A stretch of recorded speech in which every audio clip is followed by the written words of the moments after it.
Hello and welcome to filler form. I am Ali Mukhtar, sociology teacher at filler form.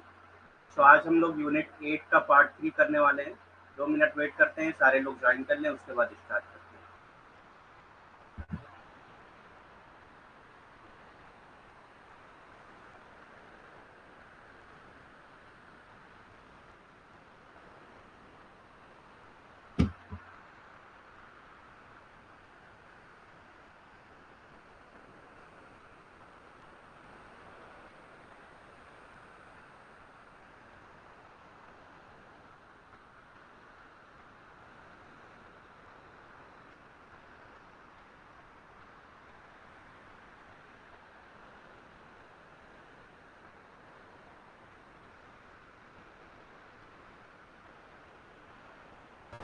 Confirm करिए आप लोग voice and PPT clear है या नहीं।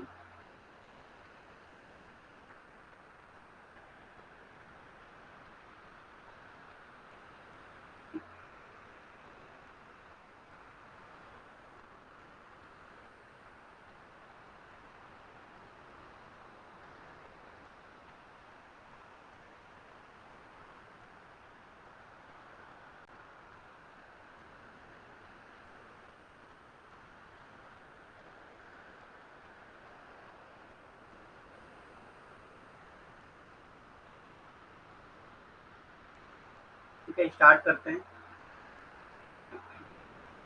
तो जिन्होंने अभी तक फिलर फॉर्म ज्वाइन नहीं किया है उनके लिए ये अनाउंसमेंट है कि 1 नवंबर से क्रैश कोर्स लॉन्च हो रहा है दिसंबर बैच के लिए, जो आपका वैलिड होगा दिसंबर, जब तक आपका एग्ज़ाम नहीं हो जाता तब तक के लिए। फर्स्ट पेपर सिर्फ अगर आप बाई करते हैं या सेकंड पेपर सिर्फ बाई करते हैं तो आपको 1000 का पड़ेगा। और अगर दोनों पेपर आप लेते हैं तो आपका 1400 का पड़ेगा, जिसमें आपको फर्स्ट पेपर की सॉल्व क्वेश्चन पेपर की बुक आपको मिल जाएगी। सो बेस्ट है अगर आप लोग दोनों पेपर ज्वाइन करें, और ये वैलिड होगा आपका दिसंबर तक। और इसमें आपको पूरे 10 यूनिट का रिवीजन, मॉक टेस्ट, पीवाईक्यूज और एक्स्ट्रा क्वेश्चन सारी चीज़ें आपको इसमें मिल जाएंगी। और आप मेरा रेफरल कोड अलीम10 यूज़ कर सकते हैं, जिससे आपको एक्स्ट्रा 10% का डिस्काउंट मिल जाएगा। सो जिन्होंने नहीं ज्वाइन किया है उनके लिए ये ऑफर है, और जिन्होंने पहले से ही कोर्स ले लिया है उनके लिए वही क्रैश कोर्स भी उसी सब्सक्रिप्शन में उनका वैलिड होगा। ठीक, तो स्टार्ट करते हैं। Family marriage and kinship part 3। Family marriage and kinship part 3। तो हम लोगों ने कल जो है मैरिज सिस्टम के बारे में, मैरिज फैमिली लॉज के बारे में, हिंदू मैरिज के बारे में पढ़ा है। आज हम लोग स्टार्ट करने वाले हैं मुस्लिम मैरिज। ठीक, तो सबसे पहला हम लोग का टॉपिक है मुस्लिम मैरिज, मुस्लिम विवाह। Marriage is a contract in Islam. जैसे हिंदुइज्म में क्या है, मैरिज कॉन्ट्रैक्ट नहीं होता है, एक रिलीजियस सेक्रामेंट होता है। लेकिन मुस्लिम में मैरिज जो है वो कॉन्ट्रैक्ट होता है, एक तरह का कॉन्ट्रैक्ट होता है, एक तरह का अनुबंध होता है। ठीक, so marriage is a contract in Islam and is said to take place after there has been a valid offer and acceptance. ठीक, तो एक वैलिड ऑफर या एक्सेप्टेंस के बाद जो है इसको आ, ये होता है, मतलब कुछ ना कुछ इसमें जो है दिया जाता है। जैसे महर के तौर पे कुछ अमाउंट दी जाती है, उसके बाद ही ये कॉन्ट्रैक्ट पूरा होता है। तो कॉन्ट्रैक्ट में सारी चीज़ें तय होती हैं, एक एग्रीमेंट होता है, एग्रीमेंट के बेस पे जो गर्ल है वो अगर राजी होती है उस महर पे, तभी जो है ये मैरिड वैलिड मानी जाती है, वरना ये इनवैलिड मानी जाती है। Marriage is a contract in Islam and is said to take place after there has been a valid offer and acceptance. एक वैलिड ऑफर या एक्सेप्टेंस होगा, मतलब जो भी ऑफर बॉयज की तरफ से होगा, अगर वो ऑफर एक्सेप्ट होगा तभी मैरिज होती है, वरना नहीं है। ठीक, मुस्लिम विवाह। इस्लाम में विवाह एक अनुबंध है। तो हिंदुइज्म में विवाह क्या था, अनुबंध नहीं था, बल्कि एक धार्मिक प्रथा थी। लेकिन इस्लाम में जो विवाह है वो क्या है, एक अनुबंध है।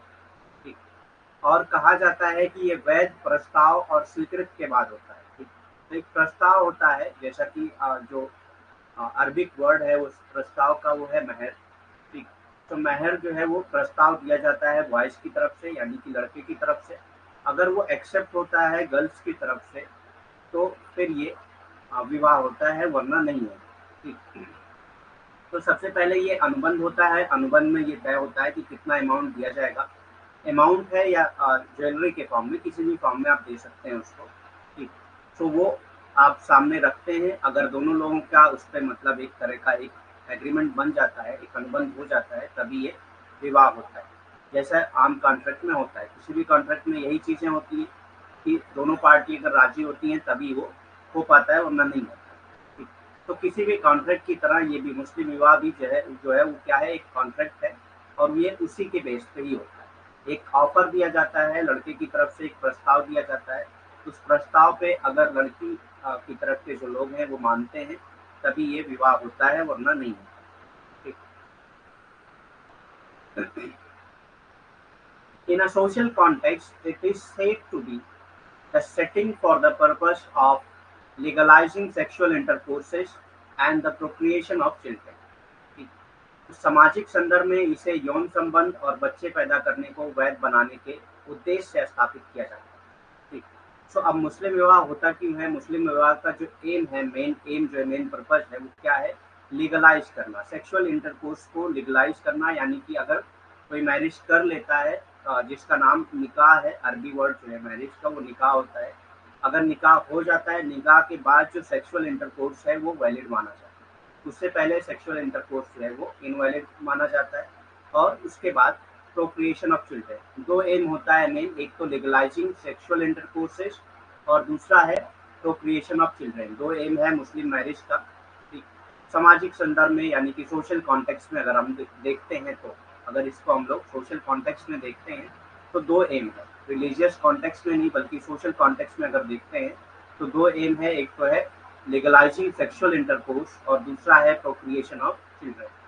सामाजिक संदर्भ में अगर देखें, धार्मिक संदर्भ में नहीं बल्कि अगर सामाजिक संदर्भ में देखें, तो मुस्लिम विवाह जो है उसके दो उद्देश्य होते हैं।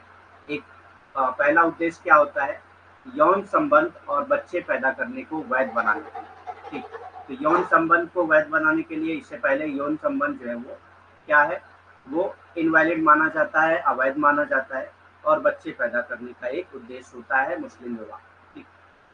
The word marriage translate into Arabic as nikah, यहाँ पे दिया हुआ है the word marriage, marriage का जो अरबिक वर्ड है वो क्या है? निकाह, ठीक। which literally means union of the sexes। अब निकाह का क्या मतलब होता है? निकाह एक अरबिक वर्ड है, इसका मतलब होता है यूनियन ऑफ सेक्सेस, यानी कि दो सेक्स का यूनियन। सो जिस तरह से हिंदू मैरिज सिस्टम में हेट्रोसेक्सुअल मैरिज का कॉन्सेप्ट है, उसी तरह से मुस्लिम मैरिज सिस्टम में भी हेट्रोसेक्सुअल मैरिज का ही सिस्टम है, होमोसेक्सुअल मैरिज का इसमें सिस्टम नहीं होता है, यानी कि सेम सेक्स मैरिज का सिस्टम नहीं होता है। अभी आज बल्कि कल नहीं, आज सुप्रीम कोर्ट का जो फैसला आया है कि एक पिटीशन डाली थी कि जो मतलब सेम सेक्स मैरिज है उसको इलीगल मान लिया जाए, तो कोर्ट ने साफ जवाब दिया कि जब कोर्ट इसको लीगल ही नहीं मानता है तो उसको इलीगल कैसे मान सकता है। इसीलिए जो है कोर्ट ने ये कहा कि सेंट्रल गवर्नमेंट की ये जिम्मेदारी है कि इस पे कुछ ना कुछ रूल बनाए। वैसे होमोसेक्सुअलिटी को लीगलाइज कर दिया है सुप्रीम कोर्ट ने। 2018 का डिसीजन था, उसमें 377 जो कि 377 सेक्शन 377 क्या था? 377 जो सेक्शन था वो ये कहता था कि जो भी अगर होमोसेक्सुअल इंटरकोर्स होता है तो वो क्रिमिनल माना जाएगा, और क्रिमिनल एक्टिविटीज मानी जाती थी। लेकिन दिसंबर 2018 में इसको डीक्रिमिनलाइज कर दिया गया था सुप्रीम कोर्ट के जरिए। तब से ये बात चल रही थी कि सेम सेक्स मैरिज का क्या होगा, अगर इस तरह से हम लोग डीक्रिमिनलाइज करते हैं तो सेम सेक्स मैरिज का क्या होगा, उसका डिसीजन आ जाए। आप लोग जाके डिसीजन पढ़ सकते हैं, पढ़ना जरूरी है क्योंकि उससे भी एग्जाम में आपसे क्वेश्चन पूछा जा सकता है। विवाह शब्द का अरबी में अनुवाद निकाह होता है, तो मुस्लिम विवाह शब्द का जो अरबी में अनुवाद होता है वो क्या होता है? निकाह होता है। अब निकाह क्या है? एक अरबिक वर्ड है, इसका मतलब क्या होता है? जिसका शाब्दिक अर्थ होता है लिंगों का मिलन, ठीक। लिंगों का मिलन, यहाँ पे एक लिंग की बात नहीं हो रही है, लिंगों का मिलन, यानी कि दो लिंग के मिलन, यानी कि इसमें समलैंगिक विवाह जो है ये अलाउ नहीं होता है। समलैंगिक विवाह जो है उसकी अनुमति नहीं होती, विषम लैंगिक विवाह की अनुमति होती है, जैसा कि हिंदुइज्म में भी विषम लैंगिक विवाह की ही अनुमति होती है। ऐसी किसी भी धर्म में आप देखेंगे तो वहाँ पे विषम लैंगिक विवाह की ही अनुमति है। ठीक। सो विवाह शब्द का अरबिक में अनुवाद निकाह होता है, जिसका शाब्दिक अर्थ है लिंगों का मिलन। जिसका शाब्दिक अर्थ क्या है? लिंगों का मिलन। Types of Muslim marriage. Muslim marriage के टाइप्स क्या हैं? अलग अलग टाइप्स क्या हैं मुस्लिम मैरिज के? मुस्लिम विवाह के प्रकार क्या हैं? There are 4 kind of Muslim marriages: सही, बातिल, फासिद एंड मुता। ठीक। तो 4 तरह की मुस्लिम मैरिज होती हैं। एक होता है सही मैरिज, दूसरा होता है बातिल मैरिज, तीसरा होता है फासिद मैरिज और चौथा होता है मुता मैरिज। ठीक। तो ये 4 टाइप की मैरिज पाई जाती है। हिंदुइज्म में हमने कल पढ़ा कि वहाँ पे 8 टाइप की मैरिज पाई जाती है, जिसमें 4 अप्रूव्ड मैरिजेज होती हैं और 4 अनअप्रूव्ड मैरिजेज होती हैं। यहाँ पे 4 टाइप की ही मैरिजेज पाई जाती हैं, जिसमें सिर्फ एक जो है अप्रूव्ड मैरिजेज होती है। बाकी जो है थोड़ा सा डिफरेंसेस हैं लोगों में। खाली सही मैरिजेज को सबसे ज़्यादा अप्रूव माना जाता है। ठीक। मुस्लिम विवाह के प्रकार क्या होते हैं? मुस्लिम विवाह 4 प्रकार के होते हैं: सही, बातिल, फासिद और मुता। ठीक। तो सही विवाह, बातिल विवाह, फासिद विवाह और मुता विवाह, ये 4 टाइप के विवाह, 4 प्रकार के विवाह पाए जाते हैं, जिसको हम लोग मुस्लिम विवाह के प्रकार के नाम से जानते हैं। हम लोगों ने कल पढ़ा कि हिंदू विवाह कितने प्रकार के होते हैं? 8 प्रकार के होते हैं। ठीक। जिसमें 4 जो है वो स्वीकृत विवाह होते हैं, 4 अस्वीकृत विवाह होते हैं। लेकिन मुस्लिम विवाह में 4 प्रकार के होते हैं: सही, बातिल, फासिद और मुता। अब ये सही, बातिल, फासिद और मुता क्या क्या है वो हम लोग देखते हैं वन बाई वन। तो इसमें सबसे पहले आता है सही, यानी कि वैलिड मैरिज। सही मैरिज, ऑल्सो नोन एज निकाह, is the most common kind of marriage under Muslim law. तो मुस्लिम लॉ में सबसे कॉमन काइंड ऑफ मैरिज है निकाह, यानी कि सही मैरिज। सही मैरिज क्या है? सबसे ज़्यादा कॉमन, मतलब कॉमनली ज़्यादातर सही मैरिजेज ही होती हैं मुस्लिम लॉ में। ठीक। और यही सबसे ज़्यादा अप्रूव फॉर्म माना जाता है निकाह। ठीक। सही विवाह क्या है? सही विवाह, जिसे निकाह के नाम से भी जाना जाता है, मुस्लिम कानून के तहत सबसे आम प्रकार का विवाह है। तो सही विवाह क्या है? जिसे निकाह के नाम से भी जाना जाता है। सही विवाह को निकाह के नाम से भी जाना जाता है। मुस्लिम कानून के तहत अगर देखते हैं हम लोग, तो सबसे आम प्रकार का विवाह है। ठीक। अगर मुस्लिम कानून के हिसाब से देखें तो सबसे आम प्रकार के, यानी कि सबसे आम तरीके से सही विवाह ही होता है, जिसको वैध भी माना जाता है। सही मतलब ही वैध होता है। सही क्या है? एक अरबिक वर्ड है जिसका मतलब होता है वैध। ठीक। वैलिड। ठीक। सही मतलब एक अरबिक वर्ड है जिसका मीनिंग होता है वैलिड, यानी कि वैध। तो सही विवाह, जिसे निकाह के नाम से भी जाना जाता है, मुस्लिम कानून के तहत सबसे आम प्रकार का विवाह माना जाता है। It is considered the only valid and lawful form of marriage. यही सबसे ज्यादा वैलिड और लॉफुल फॉर्म ऑफ मैरिज माना जाता है। ठीक। मैंने पहले ही बताया कि यही सबसे ज्यादा अप्रूव फॉर्म ऑफ मैरिज होता है। ठीक। तो it is considered the only valid and lawful form of marriage. ठीक। यही सबसे ज्यादा वैलिड और लॉफुल फॉर्म ऑफ मैरिज माना जाता है, as it is accordance with the principle of Islam. क्योंकि ये जो है, जो इस्लाम के प्रिंसिपल हैं उसी के अकॉर्डिंग होता है। बाकी जो निकाह हैं वो बाद में उसको चेंज करके बनाए गए हैं, लेकिन जो इस्लाम का बेसिक प्रिंसिपल है वो सिर्फ सही मैरिज को ही फोकस करता है। और सही मैरिज, इसीलिए सही मैरिज को ही वैलिड और लॉफुल कंसीडर किया जाता है। ठीक। क्योंकि लॉफुल क्या है? लॉफुल अगर आप इस्लामिक कानून के हिसाब से, इस्लामिक लॉ के हिसाब से देखेंगे तभी वो लॉफुल होगा। ठीक। तो इसी को सही मैरिज को ही, यानी कि सही निकाह को ही कंसिडर किया जाता है वैलिड और लॉफुल। क्योंकि ये जो है किसके अकॉर्डिंग होता है? ये इस्लामिक प्रिंसिपल के अकॉर्डिंग होता है। इस्लाम के जो बेसिक प्रिंसिपल हैं उसी के अकॉर्डिंग ये निकाह होता है, इसीलिए इसको सबसे ज़्यादा वैलिड माना जाता है। इसे विवाह का एकमात्र वैध और वैध रूप माना जाता है, क्योंकि ये इस्लाम के सिद्धांतों के अनुरूप है। ठीक।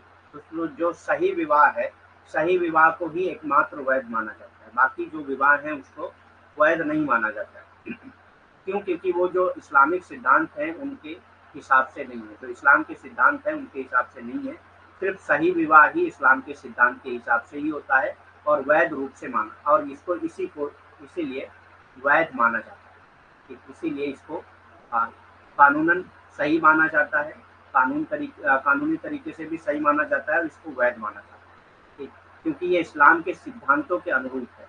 ठीक, क्योंकि ये इस्लाम के सिद्धांतों के अनुरूप है, यानी कि इस्लाम के सिद्धांत को ही मानता है ये और उसी के हिसाब से चलता है। इसीलिए सही मैरिज को ही कंसीडर किया जाता है वैध और कानूनी निकाह। ठीक। In a सही marriage the parties inter into permanent and stable union. ठीक। तो सही मैरिज में क्या है, जो पार्टीज होती है, पार्टीज यानी कि मेल और फीमेल, ये जो है एक परमानेंट स्टेबल यूनियन में इंटर करते हैं, मतलब एक निकाह करने के बाद उनका जो यूनियन बनता है वो परमानेंट और स्टेबल यूनियन होता है, with the intention of living together as husband and wife for the rest of their life। और उनकी इंटेंशन क्या होती है कि अपनी पूरी लाइफ तक दोनों लोग हस्बैंड और वाइफ बनकर ही रहेंगे। इस तरह की सही मैरिजेस होती हैं, पूरी लाइफ के लिए होती है। ठीक। इन अ सही marriage the parties inter into a permanent and stable union. एक सही मैरिज में जो पार्टीज हैं वो इंटर करती है परमानेंट एंड स्टेबल यूनियन में, जहाँ पे ये इंटेंशन होती है दोनों लोगों की कि दोनों लोग हस्बैंड और वाइफ के तौर पे पूरी जिंदगी साथ में रहेंगे। ठीक। सही विवाह में पक्ष अपने शेष जीवन के लिए पति और पत्नी के रूप में एक साथ रहने के इरादे से एक अस्थायी और स्थिर संघ में प्रवेश करते हैं। तो इसमें जो पक्ष हैं, पक्ष मतलब जो लड़का और लड़की हैं, वो एक अस्थायी और स्थिर संघ में प्रवेश करते हैं, एक अस्थायी और स्थिर संघ में प्रवेश करते हैं। और सही विवाह में यही होता है कि वो लोग जो अपना अभी जितना जीवन बचा है, जो भी शेष जीवन है, उस पूरे जीवन तक अपना एक पति पत्नी के साथ पति पत्नी के रूप में रहने का इरादा बनाते हैं। ठीक। मतलब इसमें जो भी लोग आते हैं वो पूरे जीवन अपने मतलब एक पति और पत्नी के तौर पे रहने का इरादा बनाते हैं। तो यहाँ पे कोई पीरियड फिक्स नहीं होता। ठीक। इसीलिए इसको सही मैरिज कहा जाता है और यही इस्लाम के जो प्रिंसिपल हैं उसके अकॉर्डिंग है, इसीलिए इसको वैलिड और वैध भी माना जाता है। ठीक। बातिल निकाह क्या है? बातिल निकाह क्या है? A void marriage also known as बातिल निकाह। वाइड मतलब जो वैध ना हो। ठीक। A void marriage also known as बातिल निकाह। वाइड मैरिज को बातिल निकाह के तौर पे भी जाना जाता है। Is a marriage that fails to meet the necessity condition of a valid marriage. जिसमें जो नेसेसिटी कंडीशन है किसी भी वैलिड मैरिज की वो पूरी ना होती हो, उसी को बातिल निकाह कहा जाता है। ठीक। अगर जो भी नेसेसरी कंडीशन है, जो भी नेसेसरी कंडीशन है किसी भी निकाह की, किसी भी सही निकाह की, सही मैरिज की, अगर सही मैरिज की जितनी कंडीशन है वो पूरी नहीं हो रही है, तो ऐसी निकाह को बातिल निकाह या बातिल मैरिजेस या वाइड मैरिज कहा जाता है। ठीक। तो बातिल निकाह क्या है? शून्य विवाह जिसको कहा जाता है। ठीक।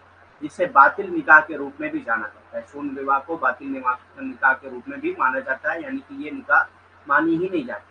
एक ऐसा विवाह है जो वैध विवाह के लिए आवश्यक शर्तों को पूरा करने में विफल रहता है। ठीक। तो ये वैध विवाह की जितनी भी आवश्यक शर्तें हैं, यानी कि सही विवाह की जितनी भी आवश्यक शर्तें हैं, उसको पूरा नहीं कर पाता है, इसीलिए इसको बातिल निकाह कहा जाता है। इसीलिए इसको बातिल निकाह कहा जाता है। A void marriage, also known as बातिल निकाह, is a marriage that fails to meet the necessary condition for a valid marriage। ठीक। शून्य विवाह जिसे बातिल निकाह के रूप में भी जाना जाता है, एक ऐसा विवाह है जो वैध विवाह के लिए आवश्यक शर्तों को पूरा करने में विफल रहा है। ठीक। नेक्स्ट आता है, in such a marriage no legal right और ऑब्लिगेशन आर रिकॉग्नाइज्ड। इस तरह की मैरिजेज में कोई भी लीगल राइट्स या ऑब्लिगेशन जो है वो रिकॉग्नाइज नहीं किया जाता। जैसे सही मैरिज में क्या लीगल राइट्स होंगे हस्बैंड और वाइफ के, वो सारी चीज़ें रिकॉग्नाइज की जाती हैं, और क्या ऑब्लिगेशन होंगे, क्या ड्यूटीज होंगी हस्बैंड एंड वाइफ की, एज अ हस्बैंड क्या ऑब्लिगेशन होंगे, एज अ वाइफ क्या ऑब्लिगेशन होंगे, ये सारी चीज़ें सही निकाह में तय होती हैं। लेकिन इस तरह की मैरिज में कोई भी लीगल राइट्स नहीं होती है, कोई भी लीगल ऑब्लिगेशन नहीं होता है जिसको रिकॉग्नाइज किया गया हो। ठीक। The following type of marriages are consider void. ठीक। अब यहाँ पे नीचे हम लोग देखेंगे कि कौन कौन सी मैरिजेस जो है वो वाइड कंसिडर की जाती है। ऐसे विवाह में कोई कानूनी अधिकार या दायित्व को मान्यता नहीं दी जाती है। तो ऐसे विवाह में कोई भी कानूनी अधिकार या दायित्व को मान्यता नहीं दी जाती है। निम्नलिखित प्रकार के विवाह शून्य माने जाते हैं। कौन कौन से विवाह शून्य माने जाते हैं ये हम लोग देखते हैं।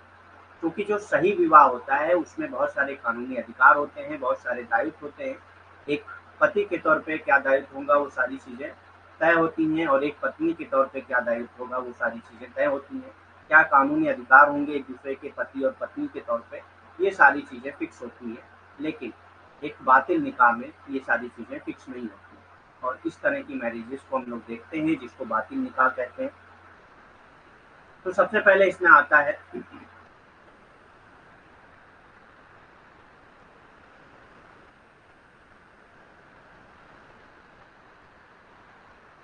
ठीक है, उसके बाद आता है फासिद निकाह। फासिद निकाह क्या होती है? An irregular marriage. जो इर्रेगुलर मैरिज हो, रेगुलर मैरिज ना हो, उसी को इर्रेगुलर मैरिज कहा जाता है, आल्सो नोन एज फासिद मैरिज। इसको फासिद मैरिज भी कहा जाता है। is considered as invalid marriage because it does not fulfill all the necessary condition of a valid marriage। ये भी जो है वैलिड मैरिज की सारी कंडीशन पूरी नहीं करता है, इसीलिए इसको फासिद मैरिज कहा जाता है। लेकिन फासिद मैरिज को कुछ टाइम के बाद जो है आप वैलिड कर सकते हैं, लेकिन बातिल निकाह को, बातिल मैरिज को कभी भी आप वैलिड नहीं कर सकते। ठीक, यही फर्क होता है फासिद और बातिल। बातिल में क्या है, बातिल में क्या है कि वो इनवैलिड होता है और हमेशा इनवैलिड रहेगा। लेकिन जो फासिद है वो, फासिद निकाह में ये इनवैलिड होता है, लेकिन एक टाइम के बाद हो सकता है आगे चलकर ये वैलिड हो जाए। ठीक, अभी हम लोग देखेंगे कि क्या क्या कंडीशन होती है वैलिड होने की।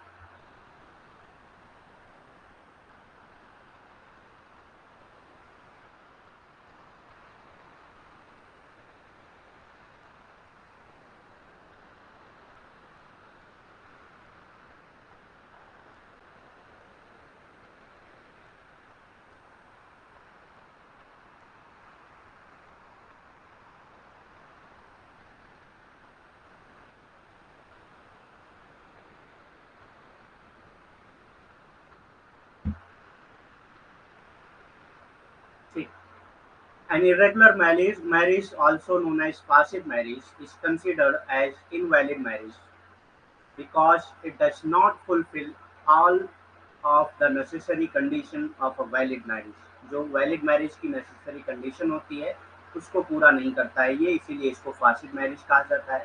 ठीक, फासिद निकाह क्या है? अनियमित विवाह जिसको कहते हैं, फासिद निकाह को अनियमित विवाह भी कहते हैं, जिसे फासिद विवाह भी कहा जाता है।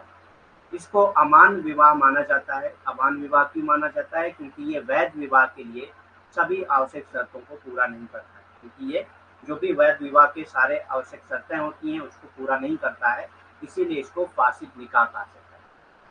ठीक, तो ये बातिल निकाह के जैसा ही है, लेकिन इसमें कंडीशन ये है कि फासिद निकाह एक टाइम के बाद जो है जाके वैलिड हो सकता है, मान्य हो सकता है। ठीक, however, this type of marriage in Islam can be converted into a valid marriage by removing the irregularities। जो भी irregularities हैं उसको निकाल कर, यानी कि जो भी कमियां हैं उसको निकाल कर आप इसको वैलिड मैरिज में कन्वर्ट कर सकते हैं। ठीक, यही मैंने बताया, बातिल और फासिद में यही फर्क होता है। फासिल में क्या है, आ, आप उसको जो है जो भी कमियां थी उसको पूरा करके आप उसको वैलिड बना सकते हैं, लेकिन बातिल में जो है एक बार वो बातिल हो गया, एक बार इनवैलिड हो गया तो आप उसको वैलिड नहीं मना सकते। ठीक, तो however this type of marriage in Islam can be converted into a valid marriage by removing the irregularities। irregularities को निकाल कर इस टाइप की मैरिजेस को वैलिड बनाया जा सकता है। हालांकि इस्लाम में इस प्रकार की शादी में अनियमितताओं को दूर करके इसे वैध विवाह में बदला जा सकता है। ठीक, हालांकि ये माना जाता है कि इस्लाम में इस प्रकार की शादी में अनियमितताओं को दूर करके इसे वैध विवाह में बदला जा सकता है। जो भी अनियमितताएं हैं उस अनियमितताओं को दूर करके आप क्या कर सकते हैं, जो भी वैध अवैध विवाह माना गया है उसको वैध बनाया जा सकता है। ठीक, अंडर सुन्नी लॉ, तो दो लॉ होते हैं इस्लाम में, एक होता है सिया लॉ और एक होता है सुन्नी लॉ। ठीक, आपने नाम सुना होगा सिया वक्फ बोर्ड और सुन्नी वक्फ बोर्ड का। ठीक, तो सुन्नी लॉ और सिया लॉ दो लॉ होते हैं इस्लाम में। ठीक, under Sunni law the following marriage में बी कंसिडर एज इरेगुलर। तो सुन्नी लॉ के अकॉर्डिंग जो है जो मैरिज है उसको इरेगुलर माना जा सकता है। नीचे दिए हुए हैं कौन कौन से मैरिजेस हैं। सुन्नी कानून के तहत निम्नलिखित विवाहों को अनियमित माना जा सकता है। ठीक, तो सुन्नी कानून के हिसाब से ही क्यों माना जाता है? क्योंकि जो सिया कानून है, सिया लॉ है, उसमें फासिद मैरिज का कोई कॉन्सेप्ट नहीं पाया जाता। ठीक, जो सिया कानून है उसमें फासिद मैरिज का कोई कॉन्सेप्ट नहीं पाया जाता है, इसलिए हम लोग सिर्फ सुन्नी मैरिज को ही पढ़ेंगे, सुन्नी लॉ को ही पढ़ेंगे, क्योंकि सुन्नी लॉ में ही सिर्फ फासिद निकाह का कॉन्सेप्ट पाया जाता है।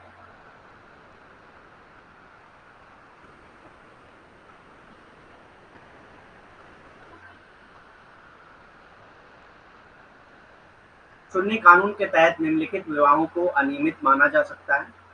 ठीक, अंदर Sunni law the following marriages may be consider as irregular. तो सबसे पहले क्या आता है, मैरिज विदाउट विटनेस।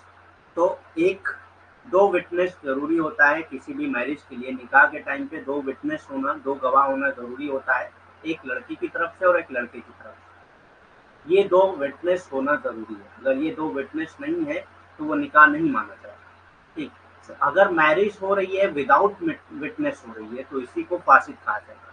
अब इसको सही कैसे कर सकते हैं, the parties may remarry in the presence of witnesses to make their marriage valid. अब फिर से निकाह करा लीजिए आप। ठीक, दो विटनेसेस को लाकर फिर से निकाह करा लीजिए तो ये वैलिड हो जाएगा। तो ये इस तरह की मैरिज इनवैलिड थी, फासिद थी, उसको जाके आपने फिर से करा लिया दो विटनेस साथ में लाकर, तो ये फिर से वैलिड हो गई। ठीक, इस तरह की मैरिजेस को फासिद मैरिज कहा जाता है।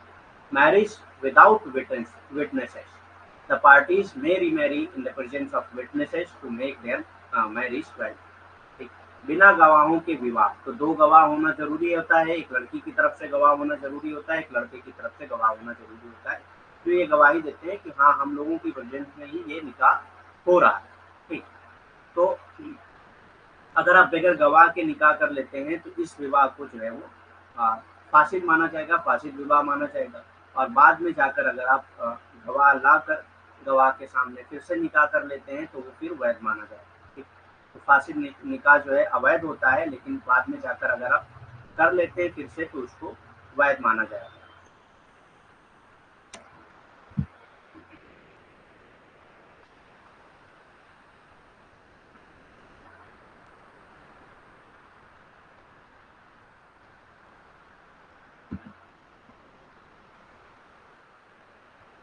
तो बिना गवाहों के विवाह, पक्षकार अपनी शादी को वैध बनाने के लिए गवाहों की उपस्थिति में पुनर्विवाह कर सकते हैं।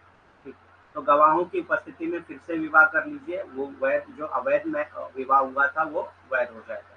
ठीक, ये पहले फासिद होगा। अगर आप बगैर गवाह के करते हैं तो वो फासिद होगा, लेकिन अगर आप फिर से जो है गवाह के सामने फिर से निकाह कर लेते हैं तो ये फिर वैध शादी मानी जाएगी। ठीक, वैध विवाह माना जाएगा।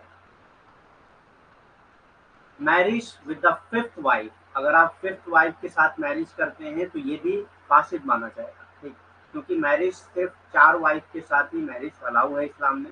इस्लाम में एक हस्बैंड को चार वाइफ के साथ ही मैरिज करना अलाउ होता है।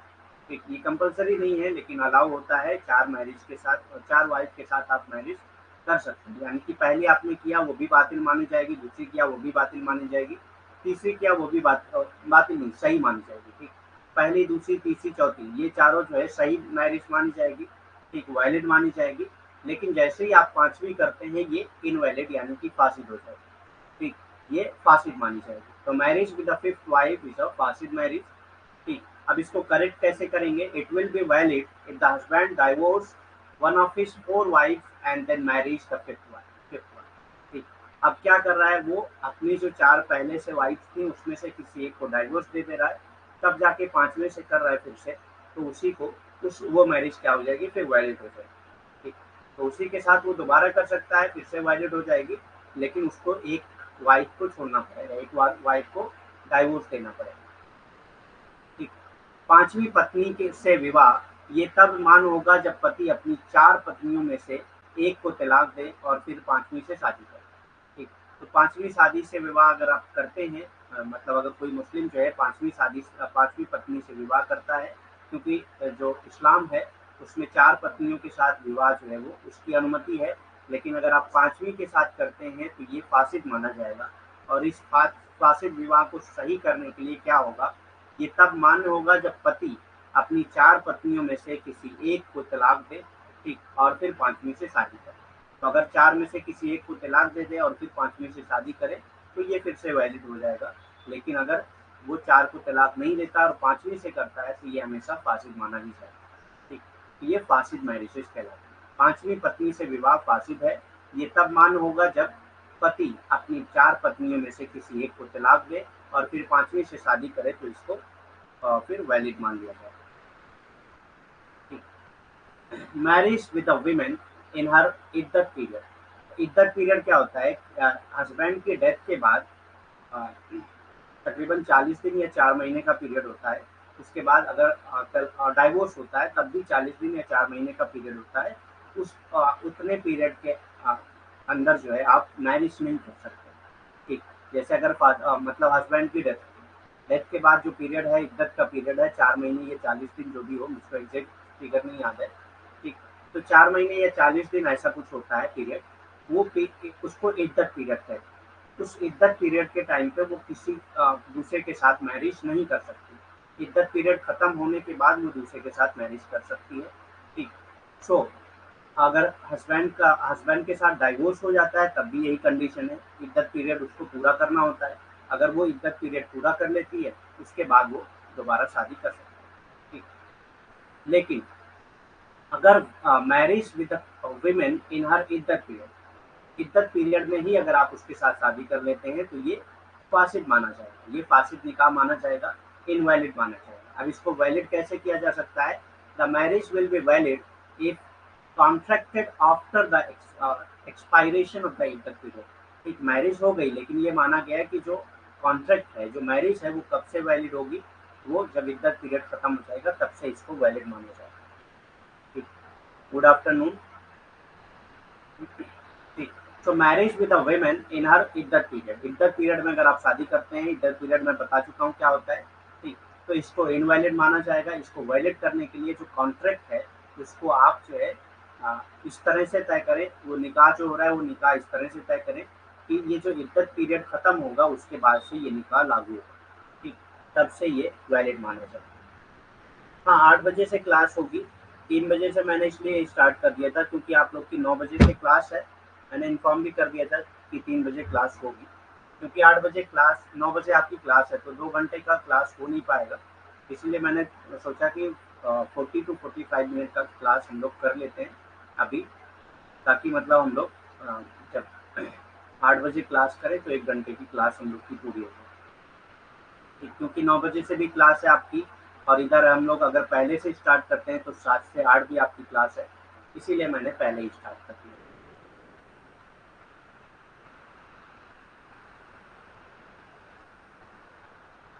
ठीक है, marriage with the women in her इद्दत पीरियड में एक्सप्लेन कर चुका हूँ। The marriage will be valid if contracted after the expiration of the इद्दत पीरियड। इद्दत काल में किसी महिला से विवाह।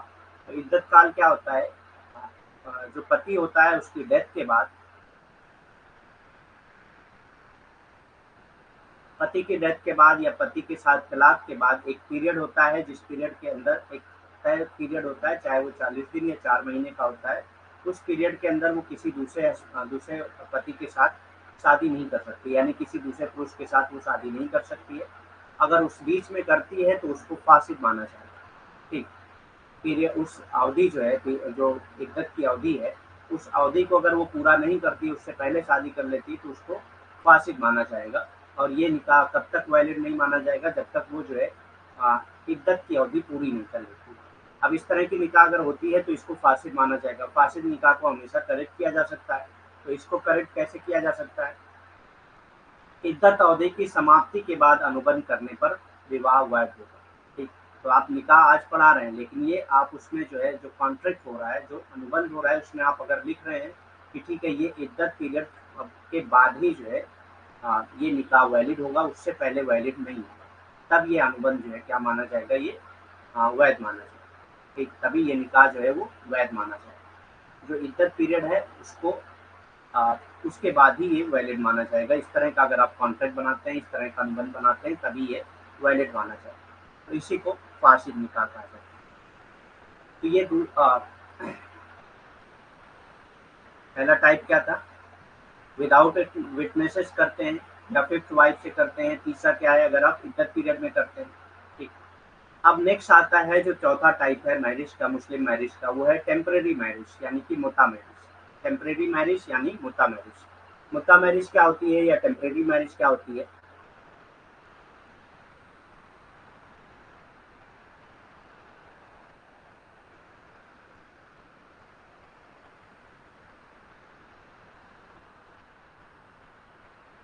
Muta marriage is a temporary marriage contract that is prevalent in Shia Islam. तो ये शिया का जो लॉ है, शिया इस्लामिक लॉ में ये प्रिवेलेंट है या शिया इस्लाम में ये पाया जाता है। मैंने अभी बताया कि दो दो तरह के लॉ होते हैं, एक होता है सुन्नी लॉ और एक होता है शिया लॉ।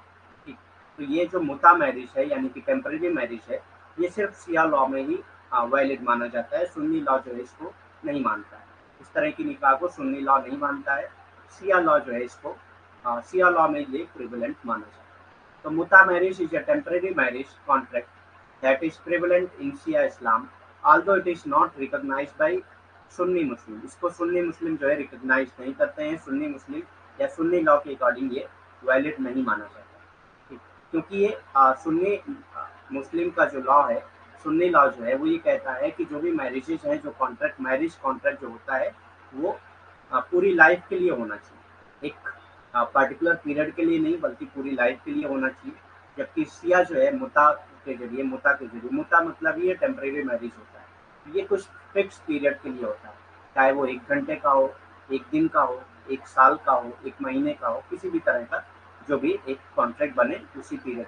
तो इसीलिए इसको मुता मैरिज या टेम्परेरी मैरिज कहा जाता है। इसको सुन्नी लॉ जो है रिकॉग्नाइज नहीं करता है, लेकिन शिया लॉ में जो ये प्रिवेलेंट माना जाता है। ठीक, Muta is a temporary marriage contract that is prevalent in Shia Islam, although it is not recognized by Sunni Muslim. इसको सुन्नी मुस्लिम रिकॉग्नाइज नहीं करते हैं, लेकिन शिया इस्लाम में ये प्रिवेलेंट माना जाता है। अस्थाई विवाह, जिसको मुता विवाह भी कहा जाता है। मुता विवाह एक अस्थाई विवाह अनुबंध है जो शिया इस्लाम में प्रचलित है। ठीक, तो मैंने बताया कि दो तरह के लॉ पाए जाते हैं, दो तरह के कानून पाए जाते हैं, एक शिया कानून है और एक सुन्नी कानून है। तो शिया कानून में ही मुता मैरिज को वैलिड माना जाता है, मुता विवाह को वैलिड माना जाता है, वैध माना जाता है। लेकिन सुन्नी कानून के हिसाब से जो मुता विवाह है वो अवैध, ठीक, क्योंकि सुन्नी कानून हमेशा ये मानता है कि जो भी विवाह होगा, विवाह का जो भी अनुबंध बनेगा वो पूरी लाइफ के लिए, पूरा जीवन के लिए होना चाहिए, किसी एक फिक्स पीरियड के लिए नहीं होना चाहिए। लेकिन शिया लॉ जो है मुता विवाह को रिकॉग्नाइज करता है, इसको इसकी अनुमति देता है। ठीक, तो शिया इस्लाम में प्रचलित है ये मुता मैरिज, मुता विवाह। हालांकि इसे सुन्नी मुसलमानों द्वारा मान्यता नहीं दी जाती। ठीक, तो सुन्नी मुसलमान ये नहीं, इसकी मान्यता नहीं देते हैं, इसको अवैध मानते हैं, मुता विवाह को अवैध मानते हैं। This kind of Muslim marriage is a fix term marriage.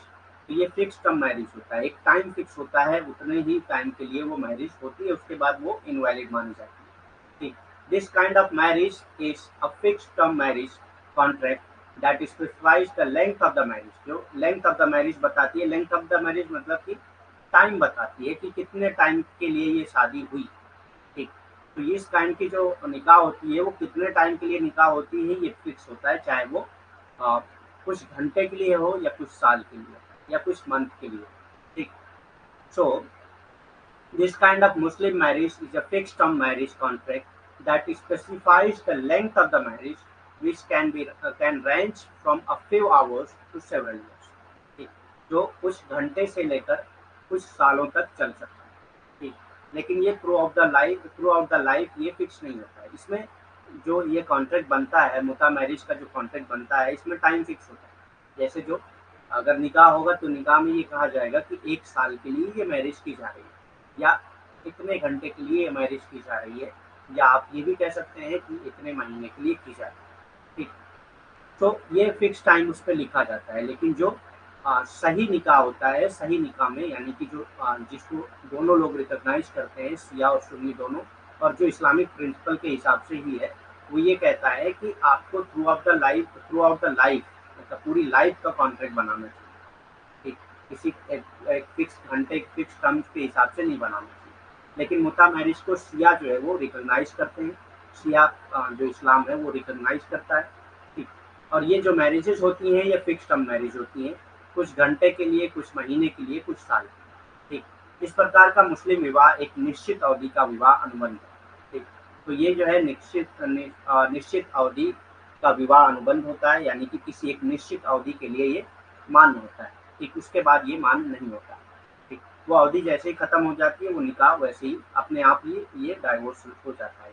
ठीक, इस प्रकार का मुस्लिम विवाह एक निश्चित अवधि का विवाह अनुबंध है जो विवाह की अवधि निर्दिष्ट करता है, जो क्या करता है, विवाह की अवधि बताता है, ठीक। जबकि जो सही निकाह है उसमें अवधि नहीं बताई जाती है, बल्कि ये बताया जाता है कि ये पूरा मतलब जीवन भर ये पति पत्नी बनते रहेंगे, ठीक। हाँ, बीच में कुछ अगर ऐसी गड़बड़ होती है या कुछ भी प्रॉब्लम आती है तो तलाक का कॉन्सेप्ट है, लेकिन जनरली वो पूरे जीवन के लिए ही होता है, कि जो अनुबंध है वो पूरे जीवन के लिए ही होता है। लेकिन वो अनुबंध आप तोड़ भी सकते हैं तलाक के जरिए, अगर कुछ ऐसी प्रॉब्लम्स आती हैं, उसकी अलग अलग कंडीशन है, उतना डीप में हम लोगों को जाना नहीं है, ठीक। तो उसकी अलग अलग कंडीशन होती है कि किस तरह से है। तो विवाह की अवधि निर्दिष्ट करता है जो कुछ घंटों से लेकर कई वर्षों तक हो सकता है, जो कुछ घंटों से लेकर कई वर्षों तक हो सकता है, या तो कुछ घंटों के लिए होगा या कई वर्ष तक, ठीक। या कुछ घंटों के लिए होगा या कई वर्ष तक होगा, दोनों चीजें हो सकती हैं। जो कुछ घंटों से लेकर कई वर्षों तक हो सकता है। इस प्रकार का मुस्लिम विवाह एक निश्चित अवधि का विवाह अनुबंध है, जो विवाह की अवधि निर्दिष्ट करता है, जो कुछ घंटों से लेकर कई वर्षों तक हो सकता है, जो कुछ घंटों से लेकर कई वर्षों तक हो सकता है। The marriage is automatically dissolve when the term of the contract expire. मैंने बताया कि मैरिज जो है अपने आप ये डाइवोर्स हो जाता है जैसे ही टाइम पूरा हो जाता है। तो ये ऑटोमेटिकली जो मैरिज है वो क्या होती है, डिसॉल्व हो जाती है अगर ये टर्म पूरा हो जाता है। तो जो कॉन्ट्रैक्ट है, कॉन्ट्रैक्ट का जो टर्म है, यानी कि अगर 1 साल का कॉन्ट्रैक्ट है, 1 साल पूरा हो गया तो मैरिज जो है वो ऑटोमेटिकली डिसॉल्व हो जाती है without need of formal divorce. कोई फॉर्मल डाइवोर्स की जरूरत नहीं है, ठीक। कोई फॉर्मल डाइवोर्स की जरूरत नहीं है, अपने आप डाइवोर्स हो जाता है, ठीक। मतलब एक तरीका जो होता है डाइवोर्स का वो करने की जरूरत नहीं है, क्योंकि आपके कॉन्ट्रैक्ट में ही 1 साल या 1 महीने या 1 घंटे लिखा हुआ है।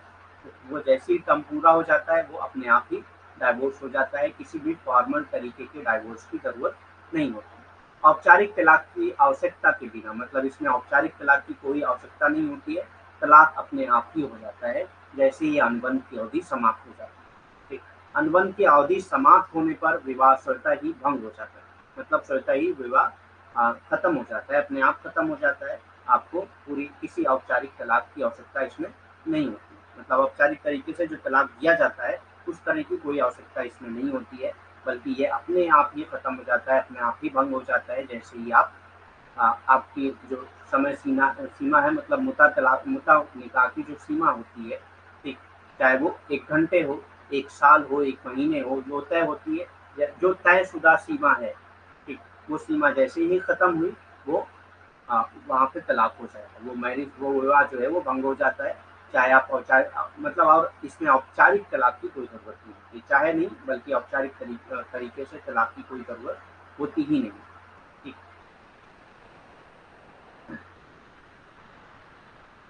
ठीक, तो हम लोग आज इतना ही करते हैं। शाम में हम लोग 8 बजे क्लास लेते हैं, उसके बाद उसमें और भी बाकी डोमेस्टिक वायलेंस है, ये सारी चीज़ें, ऑनर किलिंग है, ठीक, और रेप वगैरह जैसे कॉन्सेप्ट हम लोग क्लियर करेंगे 8 बजे। तो 8 बजे आप लोग टाइम पे ज्वाइन करिए क्लास को, ठीक। तो हम लोगों ने सिर्फ आज इस टाइम पे हम लोगों ने मुस्लिम मैरिज के बारे में पढ़ा है। तो मुस्लिम मैरिज कॉन्ट्रैक्ट होती है जो जो पूरे लाइफ के लिए होती है। इसके 4 टाइप्स होते हैं, सही, बातिल, फासिद और मुता। सही जो है वो सबसे ज़्यादा अप्रूव फॉर्म ऑफ मैरिज है, ये यही सिर्फ अप्रूव फॉर्म ऑफ मैरिज ही है, ठीक। बाकी सबको सही करना ही पड़ता है, ठीक।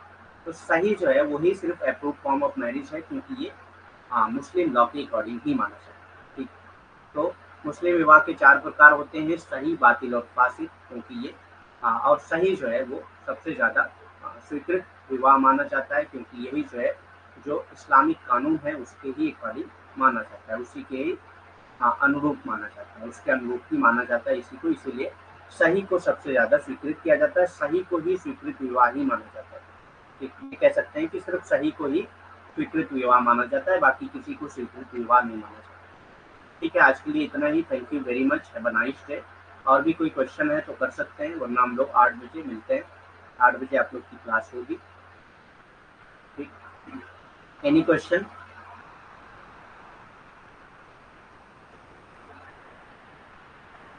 ठीक है, फिर लीव करते हैं, नहीं कोई क्वेश्चन तो।